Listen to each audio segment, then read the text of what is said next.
کوئی عبادت کے لائق نہیں، زندہ ہے سب کو تھامنے والا۔ اس نے اے نبی تم پر سچی کتاب نازل کی جو پہلی آسمانی کتابوں کی تصدیق کرتی ہے، اور اسی نے تورات اور انجیل نازل کی تھی۔ یہ دو کتابیں اس نے پہلے نازل کی تھیں لوگوں کی ہدایت کے لیے، اور پھر قرآن جو حق اور باطل کو الگ الگ کر دینے والا ہے نازل کیا۔ جو لوگ اللہ کی آیتوں کا انکار کرتے ہیں ان کو سخت عذاب ہوگا، اور اللہ زبردست ہے، بدلہ لینے والا ہے۔ اللہ ایسا خبیر و بصیر ہے کہ کوئی چیز اس سے پوشیدہ نہیں، نہ زمین میں اور نہ آسمان میں۔ وہی تو ہے جو ماں کے پیٹ میں جیسی چاہتا ہے تمہاری صورتیں بناتا ہے، اس غالب حکمت والے کے سوا کوئی عبادت کے لائق نہیں۔ اے پیغمبر وہی تو ہے جس نے تم پر یہ کتاب نازل کی جس کی بعض آیتیں محکم ہیں اور وہی اصل کتاب ہے، اور بعض دوسری متشابہ ہیں۔ تو جن لوگوں کے دلوں میں کجی ہے وہ متشابہات کا اتباع کرتے ہیں تاکہ فتنہ برپا کریں اور مراد اصلی کا پتہ لگائیں، حالانکہ مراد اصلی اللہ کے سوا کوئی نہیں جانتا۔ اور جو لوگ علم میں گہری نظر رکھتے ہیں وہ یہ کہتے ہیں کہ ہم ان پر ایمان لائے۔ یہ سب آیات ہمارے پروردگار کی طرف سے ہیں، اور نصیحت تو عقل مند ہی قبول کرتے ہیں۔ اے پروردگار جب تو نے ہمیں ہدایت بخشی ہے تو اس کے بعد ہمارے دلوں میں کجی نہ پیدا کر دیجو، اور ہمیں اپنے ہاتھ سے رحمت عطا فرما، تو بڑا عطا فرمانے والا ہے۔ اے پروردگار تو اس روز جس کے آنے میں کچھ بھی شک نہیں سب لوگوں کو اپنے حضور میں جمع کر لے گا، بے شک اللہ خلاف وعدہ نہیں کرتا۔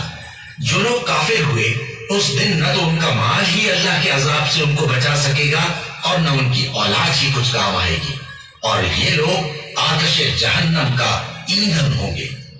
ان کا حال بھی فرعونیوں اور ان سے پہلے لوگوں کا سا ہوگا جنہوں نے ہماری آیتوں کی تکذیب کی تھی، تو اللہ نے ان کو ان کے گناہوں کے سبب عذاب میں پکڑ لیا تھا، اور اللہ سخت عذاب کرنے والا ہے۔ اے پیغمبر کافروں سے کہہ دو کہ تم دنیا میں بھی عنقریب مغلوب ہو جاؤ گے اور آخرت میں جہنم کی طرف اکٹھا کیے جاؤ گے، اور وہ بری جگہ ہے۔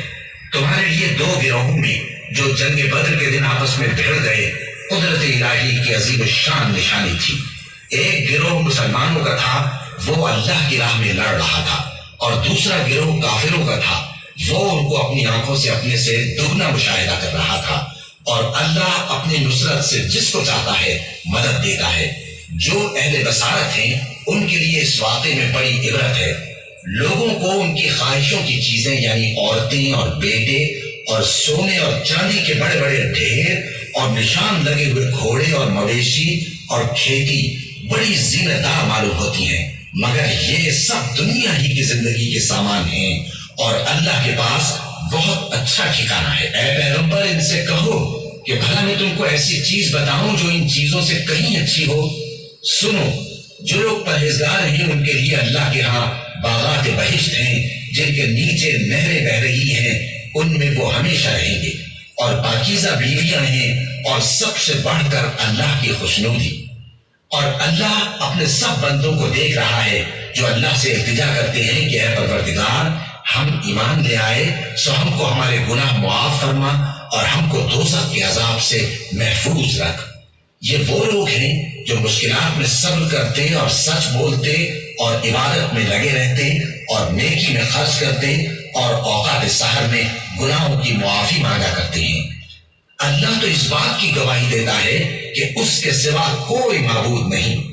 اس حال میں کہ وہ انصاف کا حاکم ہے، اور فرشتے اور علم والے بھی گواہی دیتے ہیں کہ اس غالب حکمت والے کے سوا کوئی لائق عبادت نہیں۔ دین تو اللہ کے نزدیک اسلام ہی ہے، اور اہل کتاب نے جو اس دین سے اختلاف کیا تو علم حاصل ہونے کے بعد آپس کی ضد سے کیا،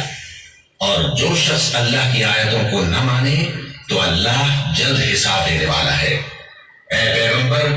پس اگر یہ لوگ تم سے جھگڑنے لگے تو کہنا کہ میں اور میرے پیرو تو اللہ کے فرمانبردار ہو چکے،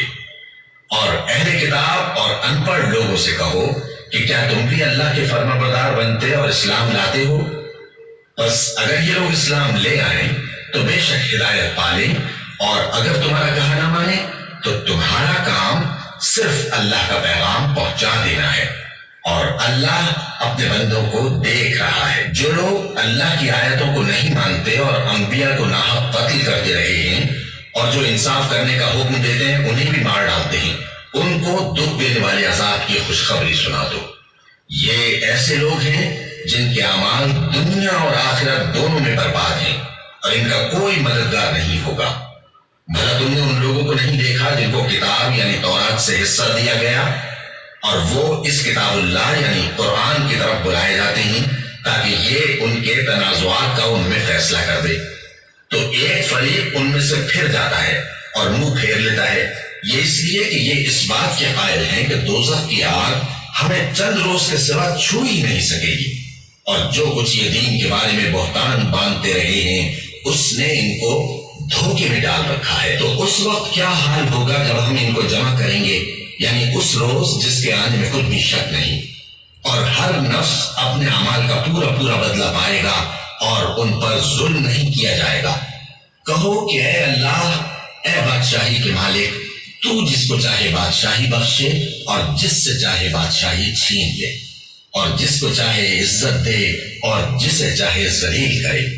ہر طرح کی بھلائی تیرے ہی ہاتھ ہے اور بے شک تو ہر چیز پر قادر ہے۔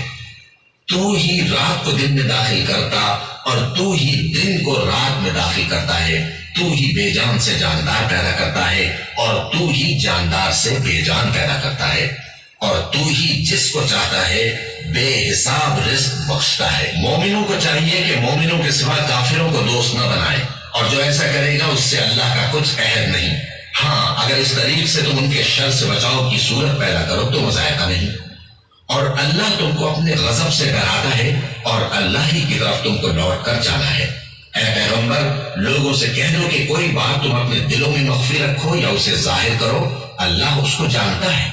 اور جو کچھ آسمانوں میں اور جو کچھ زمین میں ہے اس کو سب کی خبر ہے، اور وہ ہر چیز پر قادر ہے۔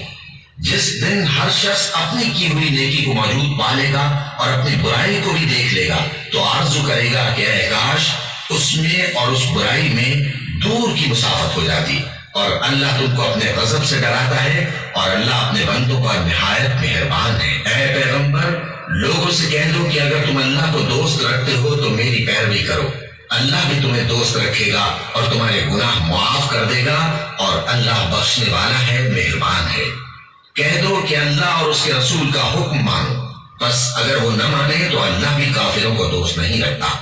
اللہ نے آدم اور نوح اور خاندان ابراہیم اور خاندان عمران کو تمام جہان کے لوگوں میں سے منتخب فرمایا تھا، ان میں سے بعض کی اولاد تھے، اور اللہ سننے والا ہے، جاننے والا ہے۔ وہ وقت یاد کرنے کے لائق ہے جب عمران کی بیوی نے کہا کہ اے پروردگار، جو بچہ میرے پیٹ میں ہے میں اس کو تیری نظر کرتی ہوں، اسے دنیا کے کاموں سے آزاد رکھوں گی، تو اسے میری طرف سے قبول فرما، تو سننے والا ہے، جاننے والا ہے۔ پھر جب ان کے یہاں بچہ پیدا ہوا تو کہنے لگی کہ پروردگار، میرے تو لڑکی ہوئی ہے، جبکہ اللہ خوب جانتا تھا جو ان کے یہاں ولادت ہوئی تھی، اور نہ ہوتا لڑکا مانند اس لڑکی کے، اور کہنے لگی میں نے اس کا نام مریم رکھا ہے، اور میں اس کو اور اس کی اولاد کو شیطان مردود سے تیری پناہ میں دیتی ہوں۔ تو اس کے پروردگار نے اس کو پسندیدگی کے ساتھ قبول فرمایا اور اسے اچھی طرح پرورش کیا، اور زکریا کو